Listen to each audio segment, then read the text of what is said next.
Hi പ്രിയ കൂട്ടുകാരെ, Calicut university 4ാം semester BSc BA വിദ്യാർത്ഥികൾക്കുള്ള സാഹിത്യവും മാനവികതയും എന്ന് പറയുന്ന പുസ്തകത്തിൽ പഠിക്കാനുള്ള PN ഗോപികൃഷ്ണൻ്റെ കവിതയാണ് കുട്ടികൾ ഇത് 2 വട്ടം കാണട്ടെ എന്നുള്ളത്.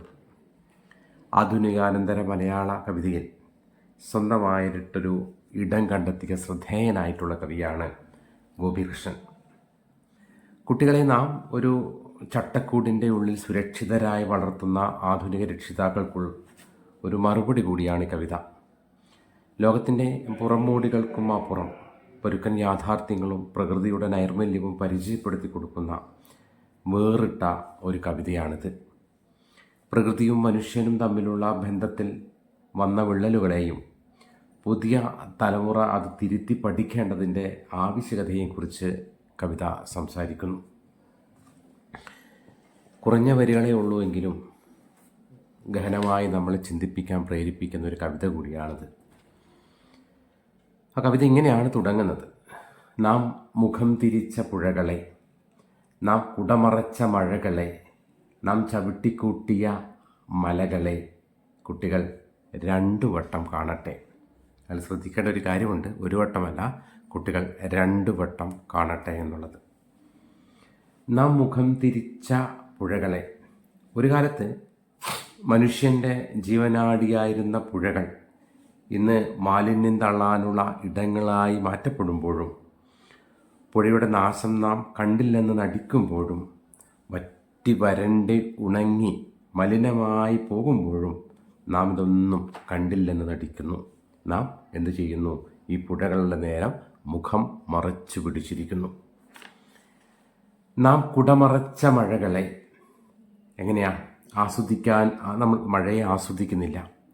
മഴയെ പ്രകൃതിയുടെ പ്രതിഭാസമായോ പ്രകൃതിയുടെ അനുഗ്രഹമായോ കാണാതെ, ആ മഴയൊന്നും നാം നനയാതെ, അതിൻ്റെ സ്പർശനത്താൽ മണ്ണിലുണ്ടാവുന്ന ഗന്ധമൊന്നറിയാതെ നാം കുടയ്ക്കുള്ളിൽ ഒളിച്ചിരിക്കുന്നു. അതായത് പ്രകൃതിയുമായിട്ടുള്ള നേരിട്ട ബന്ധം നാം കുറച്ചു കൊണ്ടുവരുന്നു എന്നതിൻ്റെ സൂചനയാണ് കുടമറച്ച മഴകൾ എന്ന് പറയുന്നത്.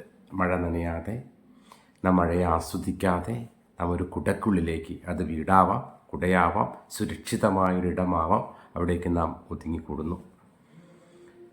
നാം ചവിട്ടിക്കൂട്ടിയ മലകളെ കുട്ടികൾ 2 വട്ടം കാണട്ടെ. ചവിട്ടിക്കൂട്ടിയ മലകൾ എന്ന് പറയുന്നത് വിനാശകരമായ വികസനത്തിൻ്റെ ഒരു ത്വര കൊണ്ട്, വികസനത്തിൻ്റെ പേരിൽ നാം ക്വാറികൾക്കും കോൺക്രീറ്റ് കെട്ടിടങ്ങൾക്കുമായി നാം മലകൾ ഇടിച്ചു നിരത്തുമ്പോൾ പ്രകൃതിക്ക് മേൽ മനുഷ്യൻ്റെ കടന്നുകയറ്റത്തെ കവി വീണ്ടും വീണ്ടും ഓർമ്മപ്പെടുത്തുകയാണ്. അതെന്ത് ചെയ്യട്ടെ? ഈ ചെയ്ത പ്രവൃത്തികളെല്ലാം തങ്ങളുടെ മുൻഗാമികൾ പ്രകൃതിയിൽ വരുത്തിയ പിഴവുകൾ, ക്രൂരതകൾ കുട്ടികൾ 1 അല്ല 2 വട്ടം കാണട്ടെ. അങ്ങനെ പ്രകൃതി നശിപ്പിക്കാതെ സംരക്ഷിക്കണമെന്ന ചിന്ത അവരിൽ ഉണരട്ടെ. നശിപ്പിക്കപ്പെട്ട പുഴകളും മലകളും കണ്ടു വളരുന്ന കുട്ടികൾക്ക് മാത്രമേ അത് വീണ്ടെടുക്കാനുള്ള ആർജവം ഉണ്ടാവുകയുള്ളൂ എന്ന തിരിച്ചറിവാണ് വീണ്ടും വീണ്ടും പറയുന്നു കുട്ടികൾ 2 വട്ടം കാണട്ടെ. പിന്നെ ഇങ്ങനെയാണ് കവിത പറയുന്നത്. ജലത്തിൻ്റെ കാരുണ്യമാണ് കര എന്നവർ പഠിക്കട്ടെ. യൂറോപ്പിലും അമേരിക്കയിലും കര മാത്രമാണ് എന്നവർ പറയട്ടെ. അറബിക്കടലും അറ്റ്ലാന്റിക്കും കടൽ മാത്രമല്ല എന്നവർ പറയട്ടെ. ജലത്തിൻ്റെ കാരുണ്യമാണ് കര. വലിയൊരു പിൻചിന്ത തരുന്ന ഒരു വരിയാണ് ജലത്തിൻ്റെ കാരുണ്യമാണ് കര. നമുക്കറിയാം, ജലമുണ്ടെങ്കിൽ മാത്രമേ കരയിൽ ജീവനും പച്ചപ്പും നിലനിൽക്കുകയുള്ളൂ എന്നുള്ളത്.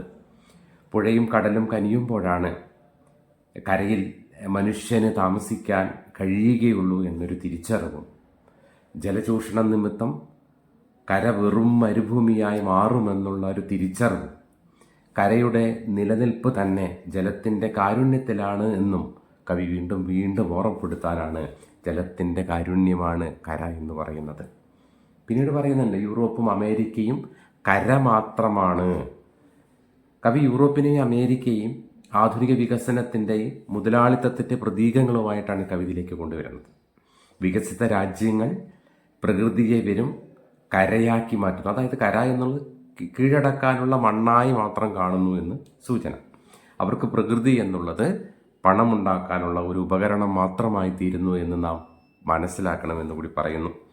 വികസനത്തിൻ്റെ മാതൃക പിന്തുടരുമ്പോൾ പ്രകൃതിയുടെ ജൈവികപരമായിട്ടുള്ള അർത്ഥം മനസ്സിലാക്കുന്നില്ല എന്ന പരിഹാസമാണ് ഇതിലുള്ളത്. അവസാനം ഇങ്ങനെ പറയുന്നു: അറബിക്കടലും അറ്റ്ലാന്റിക്കും കടൽ മാത്രമല്ല എന്നവർ പറയട്ടെ. അറബിക്കടലും അറ്റ്ലാന്റിക്കും വെറും ജലശേഖരങ്ങളല്ല എന്നും, മറിച്ച് അവ മനുഷ്യ സംസ്കാരത്തിൻ്റെയും കാലാവസ്ഥയുടെയും വലിയ ഒരു ശക്തിയാണ് എന്ന് നാം തിരിച്ചറിയണമെന്ന് കവിത പറയുന്നു. കടൽ എന്നുള്ളത് നാം തിരിച്ചറിയണം മീൻ പിടിക്കാനുള്ള ഇടമായോ ചരക്കു നീക്കത്തിനുള്ള വഴിയായോ മാത്രം കാണുന്നവരോടുള്ളൊരു പ്രതിഷേധം കൂടിയിട്ടാണ് ആ വരികൾ എന്നുള്ളത്.